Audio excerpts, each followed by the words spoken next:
128. A última lição de hoje. O título é Porque Ignoram.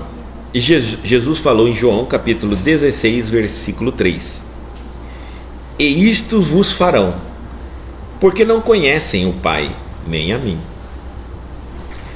Dolorosas perplexidades, não raro, assaltam o discípulo, inspirando-lhes interrogações. Aí vem a pergunta: por que a desarmonia em torno do esforço fraterno? A jornada do bem encontra barreiras sombrias. Tenta-se o estabelecimento da luz, mas a treva penetra as estradas.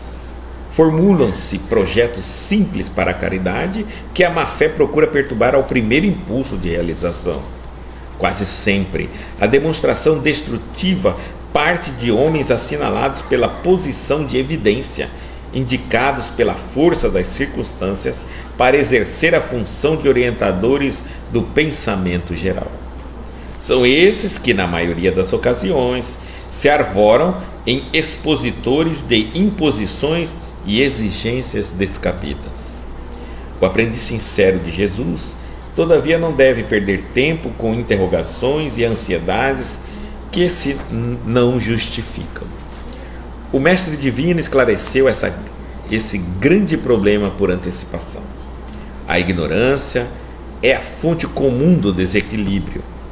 E se esse ou aquele grupo de criatura buscam impedir as manifestações do bem, é que desconhecem, por enquanto, as bênçãos do céu.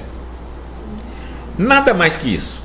É necessário, pois, esquecer as sombras que ainda dominam a maior parte dos setores terrestres, vivendo cada discípulo na luz que palpita no serviço do Senhor. Ou seja, não para nunca, vai fazendo. Olha que interessante essa mensagem, parece que é para o nosso dia de hoje, né? E isto vos farão porque não conhecem o Pai, nem a mim. E aí ele deu essa explicação antecipada para nós. O que vão te acontecer de maldade é só por isso. Não conhece o Pai e nem a mim. Então vamos lá. Dolorosas perplexidades, não raro, assaltam os discípulos, inspirando-lhes interrogações. Quem não enfrenta alguma dificuldade na vida, perseguição, injustiça, calúnia, qualquer coisa? Quem? Então, e muitos de nós se revoltamos contra a religião, Deus, Jesus, bons espíritos, seja o que for. Porque a desarmonia, está dizendo, por que a desarmonia em torno do esforço fraterno? Por que existe desarmonia, violência, desequilíbrio em torno de um assunto tão lindo e aparentemente todos desejam na Terra? Fraternidade, paz, amor. Quando a gente fala paz, amor, fraternidade, justiça, parece que todos na Terra querem isso. Então, a pergunta que ele faz: por que desarmonia em torno do esforço fraterno? Ao mesmo tempo, parece que a gente é paradoxal. A gente quer, mas não apoia um apoio fraterno, né? Então vamos lá. A jornada do bem encontra barreiras sombrias. Ele está mostrando: toda caminhada do bem enfrentará barreiras, as sombras. Tenta-se o estabelecimento da luz, mas a treva penetra as estradas. Olha só, formulam-se projetos simples para a caridade. Quantas obras sociais que a má-fé procura perturbar ao primeiro impulso de realização. É começar, pode ser a coisa mais simples, pode ser começar sopão. E você vai ver como as coisas começam a perturbar todo o processo. Quase sempre a demonstração destrutiva parte de homens assinalados pela posição de evidência. Olha só, às vezes ele estava quase sempre essa perseguição essa injustiça, a perseguição mesmo, parte das pessoas assinaladas de evidência, ou seja, homens importantes, poderosos, indicados pelas forças das circunstâncias para exercer a função de orientadores do pensamento geral. E agora aqui está falando uma coisa meio estranha, porque ele está falando uma coisa mais profunda aqui para nós. Essas pessoas de posição de evidências são pessoas que surgem pelas forças das circunstâncias. Estão entendendo? Não é propriamente algo escolhidos por nós, como muitos de nós poderíamos um dia pensar. Hoje nós sabemos que a democracia não existe. Então, nós podemos entender assim: forças das circunstâncias. O que eu quero dizer? Se eu quero dominar um povo, eu tenho que criar o caos no povo. Quanto mais caos no povo, mais desespero. Então eu venho com a solução.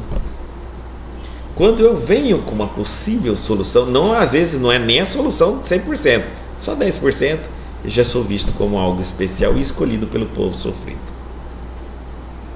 Então por isso que eles falam assim: homens assinalados pela posição de evidência, pessoas que estão em evidência, com poder, indicados pelas forças das circunstâncias para exercer a função, agora que vem a mais marcante de tudo, de orientadores do pensamento geral, líderes religiosos, filósofos. Vamos avançar um pouquinho mais. Professores. Compreenderam? São todos formação de ideias, postos de formações de ideias, psicólogos, né? Todos eles são postos, são evidências. Estão ali por força das circunstâncias, não são por premiações nem capacidades. É lógico, imagina, eu vou numa cidade miserável, pessoas que só fome, começo a falar para as pessoas que Deus vai dar tudo para elas, Lógico que aquele povo, eu sou a salvação daquele povo. Será que modificou aquele povo? De jeito nenhum. Mas eu talvez fiquei mais rico com o pouco que eles têm. Então, essas demonstrações destrutivas partem normalmente desses homens. São esses que, na maioria das ocasiões, se arvoram em expositores de imposições e exigências descabidas. Normalmente, por ser uma pessoa que agora está em evidência, tem um certo poder, é um orientador de pensamento, dos orientadores do pensamento geral, eles começam a impor: não pode cortar cabelo, não pode isso, não pode aquilo, isso não é permitido, isso não é aceito. Aí vem as proibições, como se proibir realmente funcionasse. É uma coisa tão estranha as proibições das religiões, porque muitas vezes eles falam assim: você pode ser dado uma determinada atitude dentro da religião, você pode ser excomungado, expulso daquela religião, principalmente se for algo visível. Mas ao mesmo tempo, alguém pode ser um bandido, um assassino, um criminoso, está ali dentro e que ninguém sabe. Porque a religião, os orientadores religiosos, os expositores, não têm o poder de julgar ninguém. Nenhuma religião deveria ter regra alguma no sentido de punição. Isso já denota que os orientadores não estão entendendo a função deles. Eles não estão ali para julgar o povo. Se é separado e se pode casar, se não sei o que, se cada os erros que cada um tem. Orientar é é a função do orientador do pensamento geral. Orientar. Não faça assim, não é bom, vai acontecer assim. Igual como um pai e um filho, os pais e os filhos. Orientar. Meu filho não usa drogas, vai acabar te matando, a droga faz isso, faz isso. Proibir, impedir, é impossível. Impossível. Expulsar, julgar, levantar o nome dessa pessoa para todo mundo ver, é um absurdo. E por que isso funciona na nossa sociedade? Porque na nossa sociedade a hipocrisia é um Deus entronado, né? O mais hipócrita passa a ser mais acreditado por nós. Então, muitas vezes, os que estão julgando, expulsando, condenando e apontando o povo, eles mesmos estão fazendo.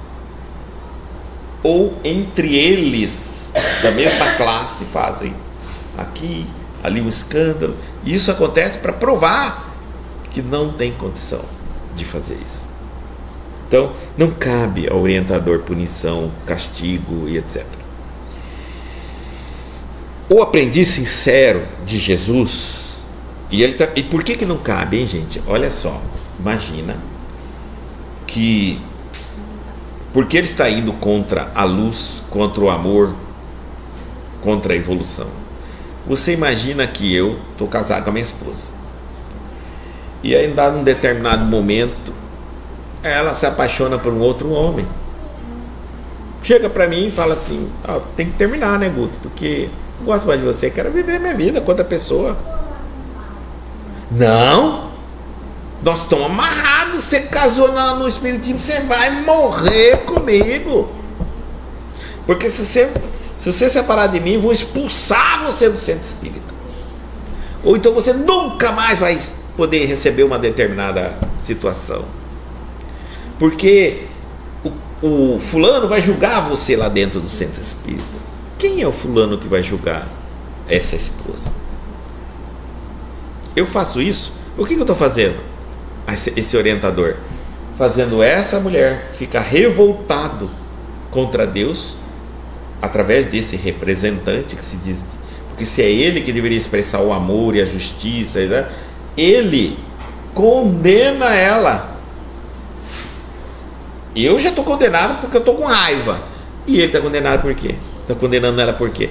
Porque ela quebrou uma regra da religião. Imposições e exigências descabidas. Essa mulher pode abandonar a trajetória, o caminho de evolução dela, revoltar contra o tal de Jesus, contra o tal Deus que aquele homem prega, e dizer: se é esse de Jesus, esse Deus que eu estava servindo até hoje, que não me dá direito de eu seguir a minha vida com quem eu descobri que amo, não quero mais. E agora?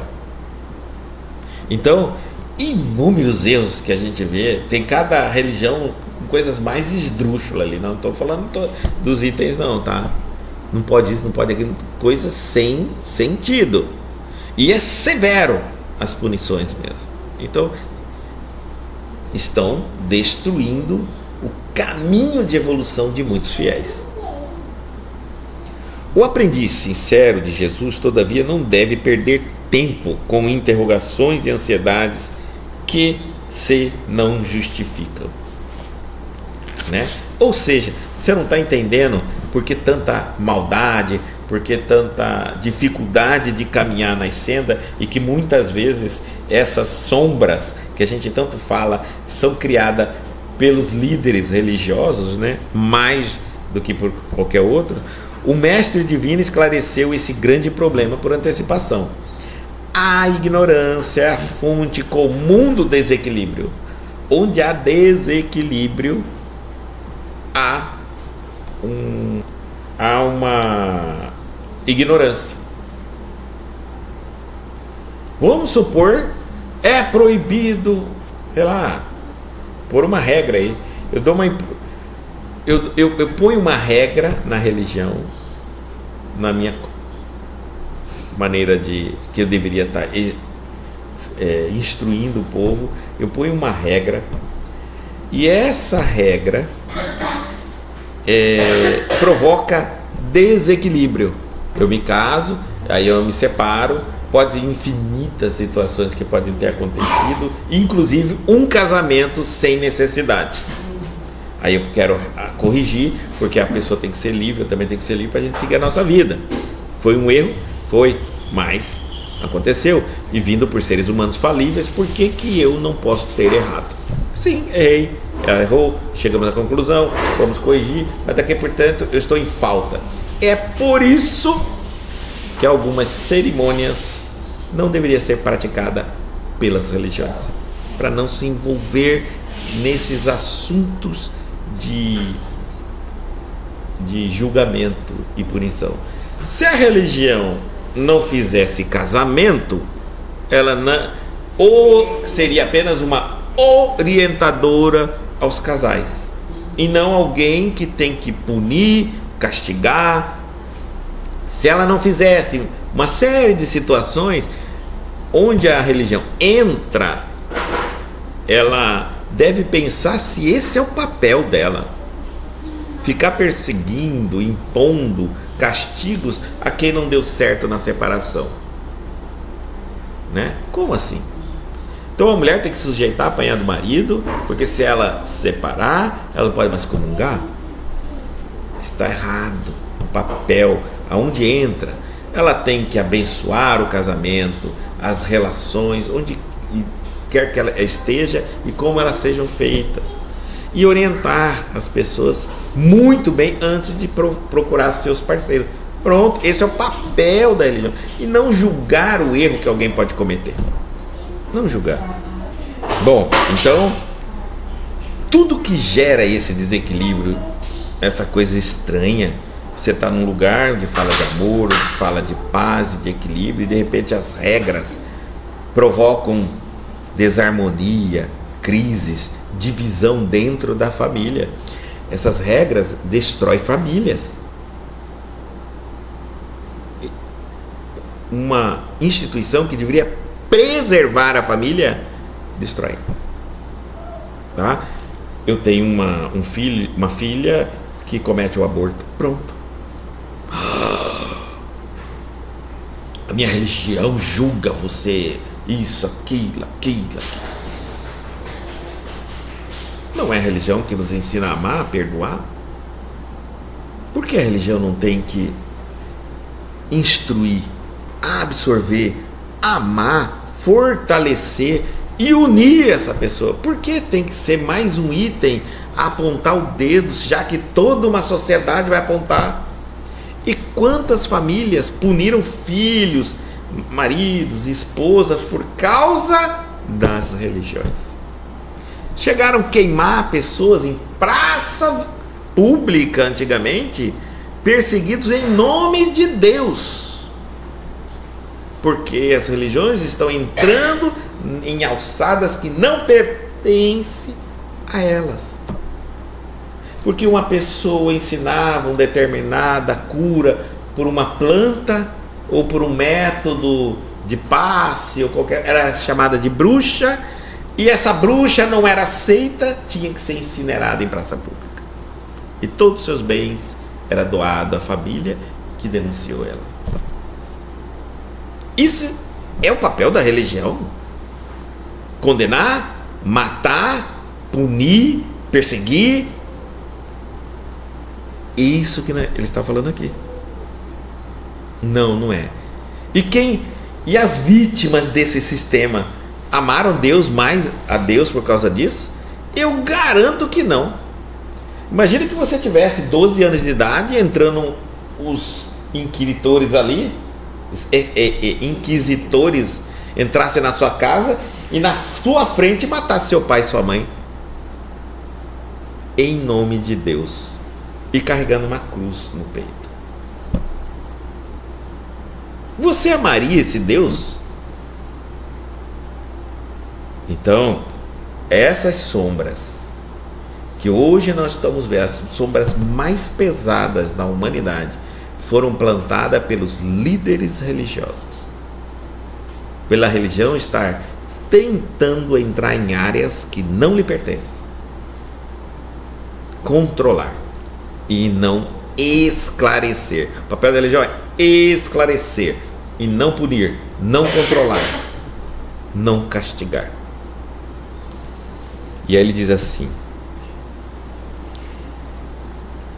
e se esse ou aquele grupo de criaturas busca impedir as manifestações do bem, se um grupo não quer a manifestação do bem, é que desconhece, por enquanto, as bênçãos do céu.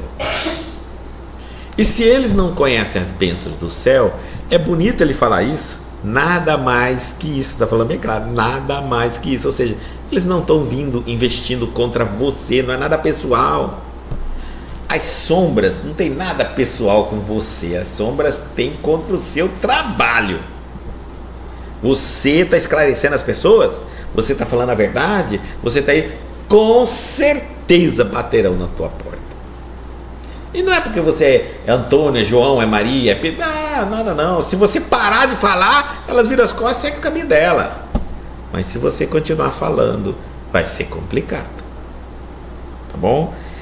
É necessário, pois, esquecer as sombras que ainda dominam a maior parte dos setores terrestres, vivendo cada discípulo na luz que palpita no serviço do Senhor. Então, ele falando isso aqui, antes que a gente fique revoltado, ele já está falando: esqueça o mal.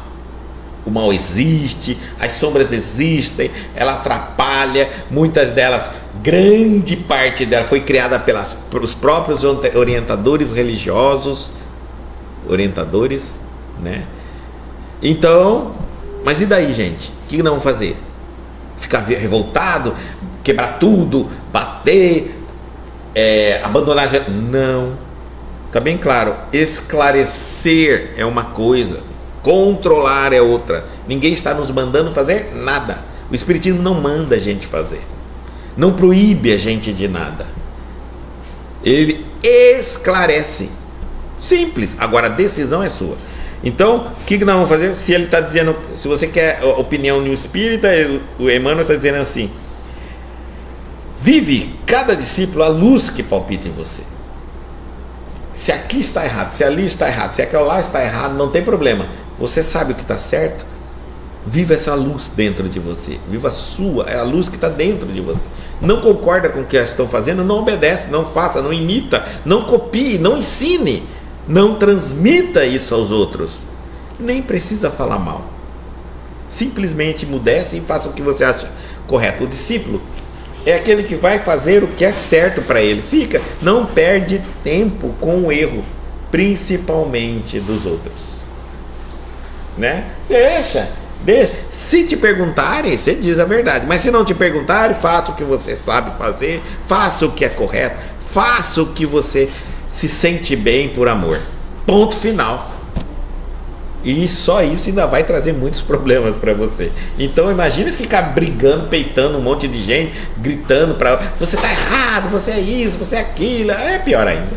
Aí você está provocando a sombra para vir para cima de você, para te calar, né? Então, viva o bem o máximo que puder. E entenda que enquanto que aqueles que te perseguem, que o que nós chamamos de sombra, de espírito mau, de demônio, diabo, satanás, trevas, são só espíritos que não conhecem Deus e o Cristo. Como um dia eu, você, todos nós também éramos. Nós viemos da ignorância. Ninguém nasceu sabendo. Todos nascemos simples e ignorantes.